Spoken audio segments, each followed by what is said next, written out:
If you survive this 7-day challenge, you're already stronger than 99% of people out there. Let's start with day 1. You've got 50 push-ups. Can't do them in one set? That's fine.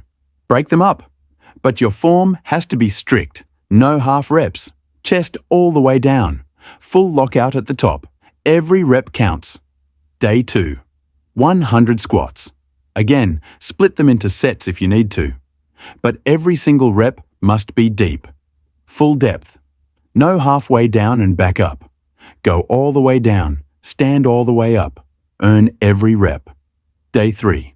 If you made it here, you're already building strength. Core day. 1-minute plank. 75 crunches.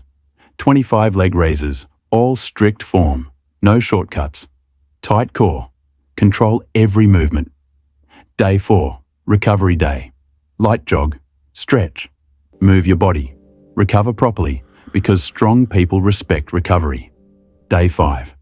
Now we level up. Not 50 regular push-ups, 40 decline push-ups, 30 diamond push-ups. Chest, triceps, shoulders. We're building power now. Day 6. Legs and core again. 80 lunges, 40 each leg. 100 squats, 20 leg raises, 50 crunches. Push through the burn. This is where most people quit. You won't. Day 7. Final test. 30 pull-ups, 20 chin-ups, 3 sets of backpack rows. Finish strong. No excuses, no shortcuts. If you complete all 7 days, you didn't just finish a challenge, you proved discipline. Now let's see what you're made of.